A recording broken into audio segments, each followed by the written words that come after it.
Hello everyone, welcome back to my YouTube channel Glowing Goldy.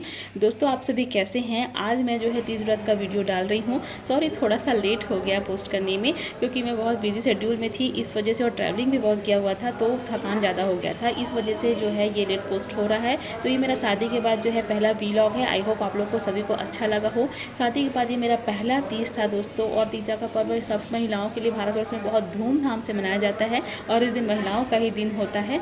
और मैंने बहुत ज़्यादा इंजॉय किया, अपने दोस्त यार सहेलियों से मिला, मतलब इतना इतना ज़्यादा मज़ा आया मुझे इस तीजा का पर्व। मैं अपने मैके गई थी और बहुत ही ज़्यादा अच्छा से बीता, सब कुछ अच्छा हो गया।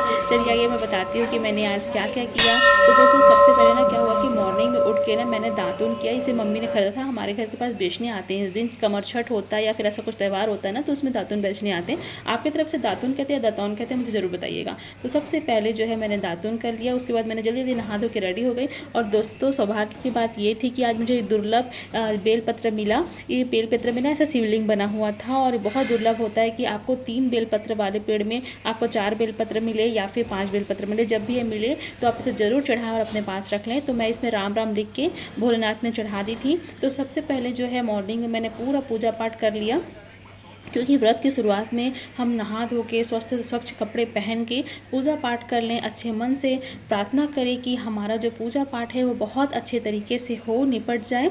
और सबके लिए मनोकामना करिए, अपने ही लिए नहीं, हम लोगों को कभी कभी दूसरों के लिए भी मनोकामना करनी चाहिए, ताकि जो है सभी कोई अच्छे से फूले फलें और अच्छे से रहें। इसके बाद मैंने जो है अपना लहंगा पहन के रेडी हो गई। ये लहंगा मैंने बाद में पहना था, क्योंकि मेरा तिजाही ससुराल का लहंगा है। तो ये जो लहंगा है, तो इसका जो स्टाइल है मैंने कुछ इस तरीके से दिया हुआ था पूजा पाठ के लिए। तो इसे मैं पहन के यहाँ पे आप लोग को वीडियो डाल रही हूँ, ताकि आप लोग इसे देख लें। और इसके बाद जो है शाम जैसे ही हुआ वैसे ही हमारे घर में फुलेरा बनना स्टार्ट हो गया था।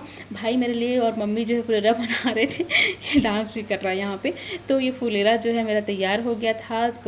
आम की पत्ती तोड़े हम लोगों ने, थोड़ा सा कम पड़ गया तो फिर से तोड़ने गए थे दोनों भाई बहन। उसके बाद जो है फुलेरा मेरा तैयार हो गया। मम्मी जो है यहाँ पे मिट्टी से, ये अलग सी मिट्टी होती है जिसमें कुछ भी गलत मतलब गंदा ना हो ये मिट्टी, तो यहाँ पे हमने क्यारे का मिट्टी लेके आए थे। और इसके बाद मम्मी जो यहाँ पे गौरा गौरी और गणपति जी बनाएंगी, क्योंकि उन्हीं की पूजा होती है। तो सबसे पहले यहाँ पे मम्मी ने एक या केला का पत्ता रखा और बेलपत्र रखा, क्योंकि बेलपत्र जो है वो शंकर जी को बहुत बहुत प्रिय है, आप सभी को पता है। तो यहाँ पे मम्मी जो है वो शंकर भगवान जी बना रही है, और मेरा पूरा पूजा पाठ की तैयारी हो रही है। भाई फुलेरा टांग रहा है। दोस्तों, ये सब चीज़ हो घर में होता है तो बहुत बहुत मज़ा आता है। और मैं जो है शाम के व्रत के लिए तैयार हो गई, क्योंकि मैंने लहंगा इसलिए नहीं पहना था, क्योंकि लहंगा पहनने के बाद जो है आपको पूजा पाठ करने में थोड़ा सा डिफ़िकल्टी आ जाती है, सब तरफ को संभालना पड़ता है। तो इस वजह से मैंने यहाँ पे ये साड़ी वियर किया था। ये भी मैं आप लोग को पोस्ट कर चुकी हूँ, आप लोग देख लीजिएगा अगर नहीं देखे होंगे तो।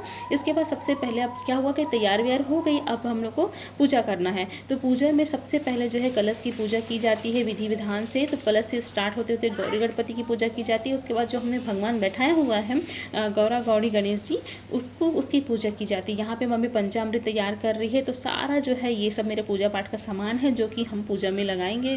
सबसे पहले जो है पंचामृत से, दूध दही से भगवान जी को स्नान किया। गंगा जल शंकर जी को बहुत प्रिय है। तो इस तरह से विधि विधान से हमने पूजा पाठ किया, अच्छी अच्छी मनोकामनाएं की। और दोस्तों, सारे भारतवर्ष में कहीं कहीं ऐसा भी होता है कि मैके में भी तिजाही मनाया जाता है और ससुराल में भी मनाया जाता है। मेरे तरफ ससुराल में तिजाही मनाया जाता है, लेकिन ये मेरा फर्स्ट तीजा था, इसलिए मैं यहाँ पे मैके आई हूँ। और बहुत बहुत मज़ा आया। यहाँ पे मैं तिजाही जो है, तिजाही मेरे ससुराल से आया था, वो मैं भगवान जी को चढ़ा के मनोकामना मांग रही हूँ। तो मम्मी ने भी तिजाही दिया था और ससुराल तरफ से भी तिजाही आया था मेरे लिए। बहुत सारा सरप्राइज़ भी हुआ मेरे लिए। तो जो मैके वाला था मैं बहन के ही पूजा कर रही थी, और दूसरे को जो चढ़ा दिया। इसके बाद सब कुछ पूजा पाठ होने के बाद यहाँ पे हमने कथा सुना। और कथा सुनना बहुत इंपॉर्टेंट होता है इस दिन, तभी आपका पूजा सफल होगा। फुलेरा देखना बहुत ज़रूरी है, तभी आपका पूजा जो है सफल होता है। तो इसके बाद पूजा पाठ अच्छे से विधि विधान से हमने कर लिया, और इसके बाद हमने मंदिर जाके मंदिर जो है वो हम जब गए, औसम दोस्तों, इतना मज़ा आया। तो ये है हमारे यहाँ का राम मंदिर, जहाँ पे आपको गणेश जी की मूर्ति, बजरंगबली जी की मूर्ति, राधे राधे कृष्ण की मूर्ति, तो सब मंदिरें एक साथ यहाँ पे बनाई गई है, सभी की पूजा हो सके और सभी को वो जिन जिन की पूजा करना चाहते हैं वो मूर्ति मिल सके। तो यहाँ पे जो है 3 साइड इस तरफ और 3 साइड इस तरफ मंदिर है, तो लोगों का तांता लगा हुआ था भोलेनाथ के दर्शन के लिए। जैसे जैसे महिलाएं पूजा करते जा रही थी, कथा का स्मरण कर रही थी ग्रुप वाइज, और डांस वांस सब कुछ हो रहा था। रात भर जागते हैं, भजन कीर्तन करते हैं, मतलब इतना मज़ा आता है ना कि घर से सब चीज़ें पूजा पाठ जल्दी जल्दी करके चले जाओ 9-10 बजे तक। उसके बाद रात भर जो है आपको इस तरीके से मौज मस्ती भजन कीर्तन करो, तो उस दिन व्यतीत इतना मस्त हो जाता है कि क्या बताएं। सारी महिलाएं 16 श्रृंगार करके आई थी, अच्छे से विधि विधान से पूजा किया और एक दूसरे को हल्दी कुमकुम लगाया, क्योंकि यही आशीर्वाद होता है इसका मेन। तो सब कोई बहुत खुश थे।